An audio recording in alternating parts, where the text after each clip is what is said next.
বিষ্ণু ঈসা ইসলামের কাছে এক সাহাবী এসে বলল, ইয়া রাসূলুল্লাহ আ'তিনি শাইআন, আপনি আমাকে কিছু দান করেন, আমার কিছুই নাই। বিষ্ণু বললেন, তোমার কিছু নাই? সাহাবী বললেন, ইয়া রাসূলুল্লাহ ঘরে আমার শুধু দুইটি জিনিস আছে। কয়টা? চিল্লায় বলেন কয়টা?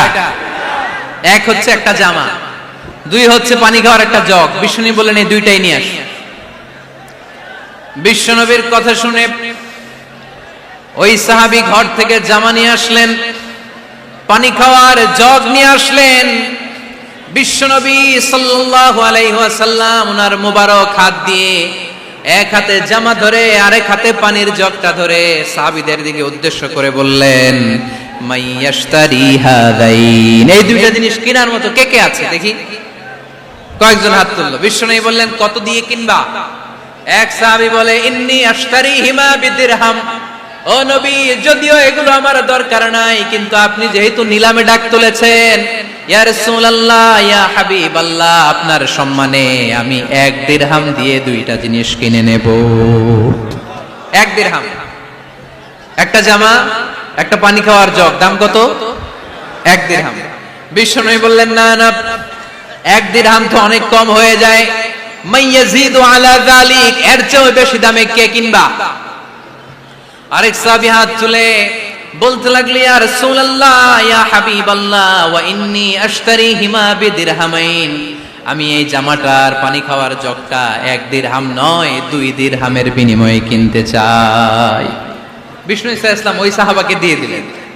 দিয়ে 2 দিরহাম নিয়ে যে লোকটা ভিক্ষা করতে এসেছিল তার হাতে 2 দিরহাম দিয়ে বললেন, যাও 1 দিরহাম দিয়ে ঘরে খাবার কিনে দিয়ে আসো, আরেক দিরহাম দিয়ে একটা কুঠার কিনে নিয়ে আসো। শুনতেছেন? কি কিনে নিয়ে আসো? কুঠার দিয়ে কি করে? গাছ কাটে। ওই সাহাবী কুঠার কিনে নিয়ে আসার পরে বিশ্বনবী নিজ হাতে কুঠারের মধ্যে একটা কাঠের হাতল লাগাই দিলেন। আল্লাহু আকবার।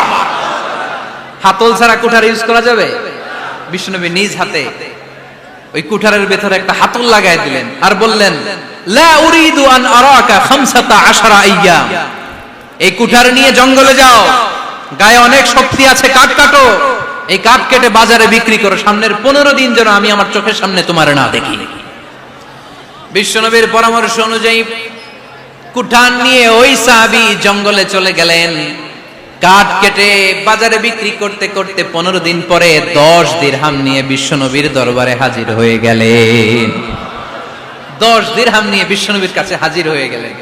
সাহাবী এসে বলল, ইয়া রাসূলুল্লাহ এখন আর আমার ভিক্ষা করা লাগে না, আমার গায়ে অনেক শক্তি আল্লাহ দিয়েছে, আই এম ভেরি এনার্জেটিক, আপনার দেয়া বরকতের কুঠার দিয়ে আমি কাঠ কেটে কেটে স্বাবলম্বী হতে শুরু করেছি। সুবহানাল্লাহ পড়েন।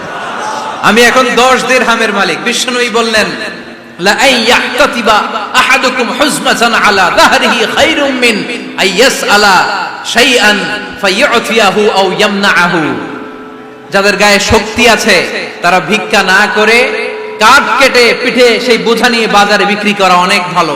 কারণ কারো কাছে যদি তুমি হাত পাতো সে দিতেও পারে, নাও দিতে পারে, আর কষ্ট করলে কষ্ট কোনোদিন বৃথা যায় না। চিল্লায় বলেন ঠিক কিনা?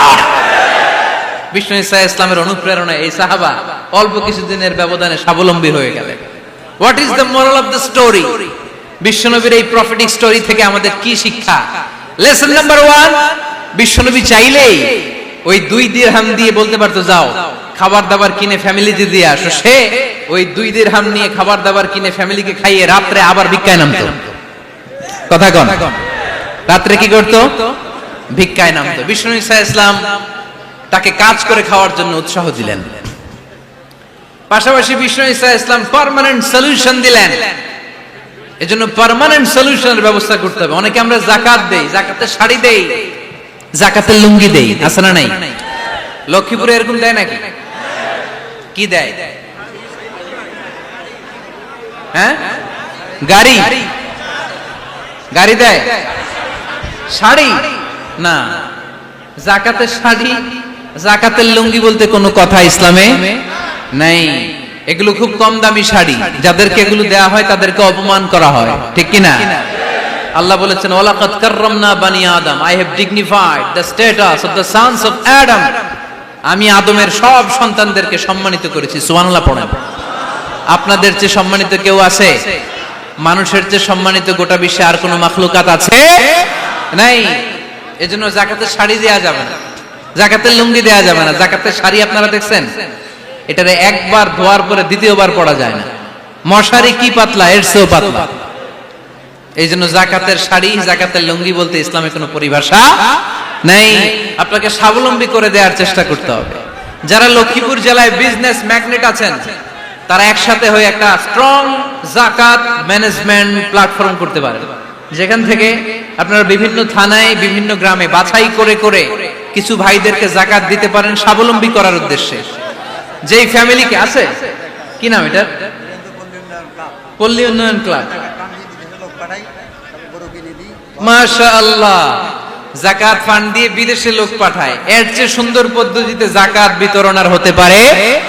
যেই লোকটাকে, যেই ছেলেটাকে বিদেশে পাঠানো হয়েছে, ওই ফ্যামিলিটা আর কোনোদিন যাকাতের শাড়ি নেওয়ার জন্য লাইনে দাঁড়াবে? যেই ছেলেটাকে ওনারা অস্ট্রেলিয়ান গাভী কিনে দিছে, দুধ বিক্রি করে যেই ফ্যামিলিটা স্বাবলম্বী হতে শুরু করেছে, তারা আর কোনোদিন যাকাতের লাইনে যেয়ে দাঁড়াবে না। এজন্য যাকাত দিতে হবে স্বাবলম্বী করার জন্য। ইসলাম আমাদেরকে এটাই শিখিয়েছে, কাজ করে খেতে হবে। কাজে লজ্জা নেই, লজ্জা হচ্ছে অলসতায়। লজ্জা কিসে?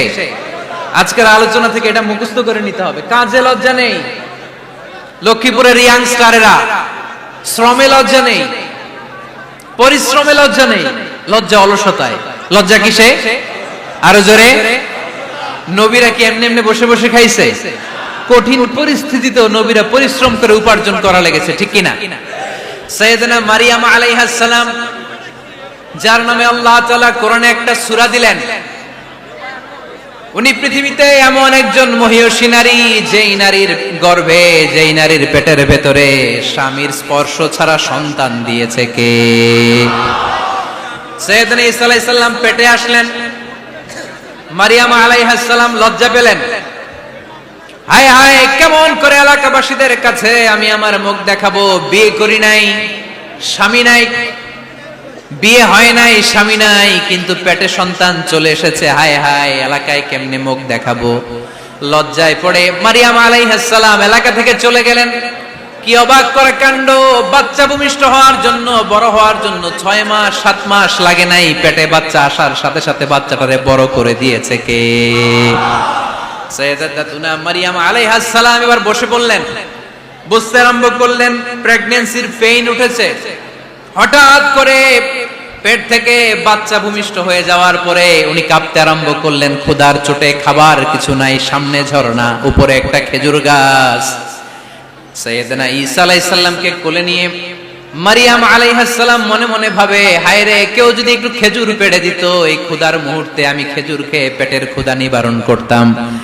রব্বুল আলামিন মারিয়ামকে উদ্দেশ্য করে আয়াত নাজিল করে দিলেন, ওয়া হুজ্জি ইলাইকি বিজিযিন নাখলাতি তুসাকিত আলাইকি রতবান জানিয়া। কোরআন সাক্ষী, হুজ্জি ইলাইকি বিজিযিন নাখলা, এর মানে হচ্ছে মারিয়াম, কেউ পেড়ে দিবে না, একটু কষ্ট করে হাতটা উঁচু করে খেজুরের ডালা ধরে ঝাঁকুনি মারো, টসটসে কাঁচা পাকা খেজুর নিচের দিকে পড়বে, তারপর তুমি তুলে খাবে। সুবহানাল্লাহ পড়ে। আল্লাহ চাইলে অটোমেটিক্যালি কারামাত হিসেবে খেজুরগুলো নিচে ফেলতে পারতেন না? কথা কোন? খেজুরগুলো অটোমেটিক্যালি নিচের দিকে পড়ছে? পড়ে নাই। আল্লাহ শিক্ষা দিয়েছে, যেই পরিস্থিতিতে থাকো না কেন, তোমাকে শ্রম ব্যয় করে, কষ্ট করে তোমার উপার্জন করতে হবে, রিজিকের বন্দোবস্ত করতে হবে। চিল্লায় বলেন ঠিক কিনা?